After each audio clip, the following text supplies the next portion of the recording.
So how could we claim that we were once there when we have absolutely no way to show that? We have nothing.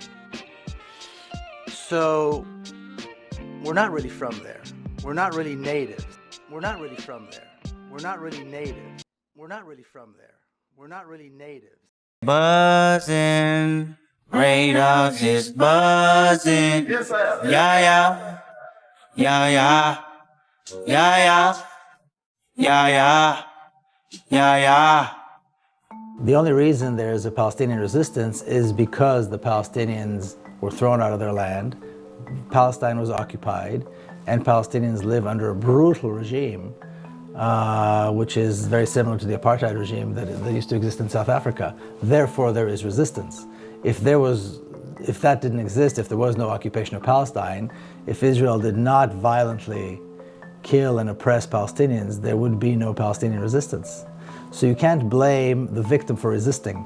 You have to look at what started the conflict. You have to look at the oppressor. You have to look at the stronger power, and the responsibility lies in their hand. I just had a rabbi give me an analogy. He said, look, imagine you left your home and then someone came and occupied it, and then you try to get it back, and then they went to the judge. Have you heard some of these analogies? Maybe you can. Yeah, that's assuming that, that's taking it into a place which I don't usually go. That's making the assumption that today's Jews are really the descendants of the ancient Hebrews that used to live in that part of the world some 3,000 years ago. That's making the assumption that today's Jews are really the descendants of the ancient Hebrews that used to live in that part of the world some 3,000 years ago. That's making the assumption that today's Jews are really the descendants of the ancient Hebrews that used to live in that part of the world some 3,000 years ago. You say, well, where did the name Ashkenazi came from? So a little over 1,000 years ago, as Jewish people scattered around the world had now emigrated in Europe and now were living in the Rhineland in Germany, they looked at the name Gomer in Genesis 10, and they connected Gomer with Germany. So they took on the identity of the name Ashkenaz. It has nothing to do with Ashkenaz in the Bible, which is a descendant of Japhet. It's just a name that was taken, okay? It's that simple. Just like my last name Brown doesn't refer to the color of my skin or anything else. It was shortened from a Russian name when my grandfather came over at Ellis Island. The name got shortened to Brown. It's just a name. That's all it is. So the idea that Ashkenazi Jews are descended from Japhet is a myth. 100% false, zero truth to it. Just study the history. That's making the assumption that today's Jews are really the descendants of the ancient Hebrews that used to live in that part of the world some 3,000 years ago. This story begins in October 1949, 1 year after Israel's formation. This is when Netanyahu was born, the second child of a historian. His paternal grandfather was a rabbi and a Zionist writer. His name was Nathan Milikowski. Later in life, he Hebraized his surname from Milikowski to Netanyahu, a name which means God has given. This is Yair Netanyahu's DNA test that has been leaked. You can see right there his Y DNA is RM198. Descendants of RM198 come from Poland, Russia, Germany, and other European countries. Does this look Semitic to you? Does this look Middle Eastern? And I don't know any Jew that can trace his or her ancestors back to the ancient Hebrews. So that's a lot of, that's a lot of myth there, and I don't think it's relevant. The point is, the Zionist movement was a colonialist movement. It was brutally oppressive, and that is why we have a problem, and that is why there's no peace in Palestine. Buzzing, radars is buzzing. Yes, I am. Yeah, yeah, yeah, yeah, yeah, yeah, yeah, yeah, yeah, yeah. It begins with connecting today's Jews with the ancient Hebrews, which is kind of really basically a myth. And then it connects the Jewish people to the Old Testament as though the Old Testament is a history book, which is not. And then we've got a nation, now we've got a history book, and of course the country has to be the land of Israel, which is Palestine. So myth upon myth upon myth. And the problem is that people take this as truth. Most people don't bother to study deeper than what they hear, and it's actually a very interesting truth. It's a very interesting story. So why not accept it? And then they talk about the right of Jewish people to return to their ancient homeland. And this is, of course, today part of the discussion, part of the consensus. Jewish people have a right to go back to their ancient homeland. Well, first of all, we don't really know that these Jewish people came from there. I don't know any Jewish people who trace their roots back to the ancient Hebrews.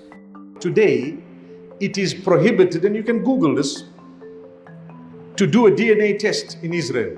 Totally forbidden. Wrong. It's illegal. It's a crime. You'll be jailed if you do a DNA test in Israel. Why? Because they know the truth will come out. You come from Poland, you come from Ukraine, you came from Europe, you came from everywhere else. And they were the original Middle Eastern Jews who lived together with the Muslims and the Christians for centuries. For centuries. So what happened to a lot of the Jews? Hitler was, and the Nazis, of course, expanded on Margaret Sanger's approach to eugenics, right? Eugenics was a movement that was born in the United States under hard doctrines of racism with the intent of eliminating the tribe of Judah in the African-American community in this country, right? To eliminate them.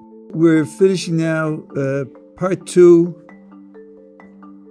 chapter 2. And what we've said so far is that people have free will and their actions are, some are good and some are evil. And by the way, the Rambam writes explicitly that everyone has some good actions and some bad actions. Everyone. Everyone. And he takes it for granted that there'll be a variety. We talked about the fact that this world and the next world are asymmetrical. The next world is where the majority of a person's actions, which determine his identity, are compensated. For the righteous, they exist in the world to come and they're rewarded. And for those whose major complexion is black, are excluded from the world to come. And then we're told, well, what we do here in Palestine, or as they call it, the land of Israel, is, we've returned. We have a legitimacy because we used to be here and now we're back. But that doesn't really stand any kind of serious test either. I don't know any Jewish person anywhere that can trace their roots back to the ancient Hebrews. I don't think anybody like that exists. We know Palestinians in refugee camps and elsewhere have the deeds to their land and the keys to their home. I know no one Jew in the world or Jewish family in the world that can do that. So how could we claim that we were once there when we have absolutely no way to show that? We have nothing. So we're not really from there. We're not really natives. I mean, we're certainly not Palestinians, most of us. I'm not a politician. I'm not about a religion. I'm an Israelite. Don't call me black no more. That word is only a color. It ain't facts no more. It ain't facts no more. It ain't facts no more. What's your thoughts? Please be respectful with your comments. Also, please click the like, click the notification bell, and subscribe to this channel.